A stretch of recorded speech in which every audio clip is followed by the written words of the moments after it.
Solid record. Platinganya, DJ Simple Touch. Plating Warangwan, DJ Beats. Plati Wema Prat, ASA Jack. Teku tanga ndinotenda tenzi chimuti chazopiwa benzi andifunge ndikachidzorera kumadinga aye anouraya tanzi saka ndikuchimanya President Platinum kutonga kwavo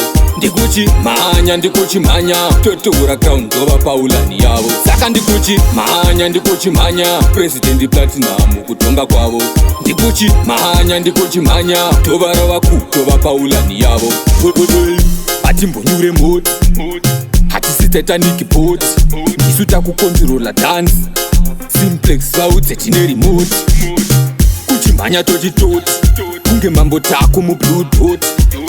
but ifantan kuti sport takutonga kunge jaji mukoti saka ndikuchimanya President Platinum kutonga kwavo ndikuchimanya totora crown dzova paulani yavo saka ndikuchimanya President Platinum kutonga kwavo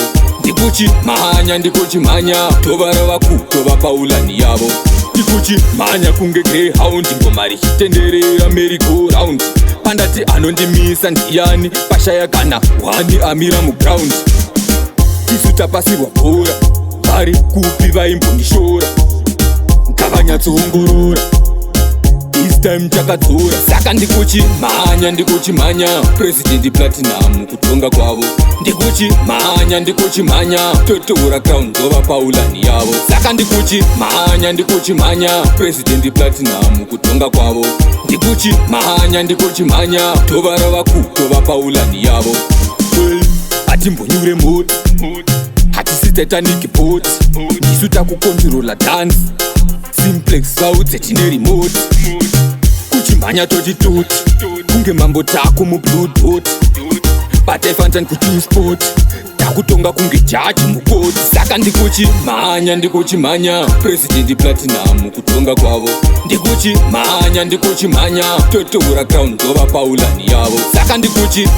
ndikuchimanya President Platinum kutonga kwavo ndikuchimanya tova ravaku tova paulani yavo saka ndikuchimanya President Platinum kutonga kwavo ndikuchimanya totora crown dzova paulani yavo saka ndikuchimanya President Platinum kutonga kwavo ndikuchimanya tova ravaku tova paulani yavo eyo crispy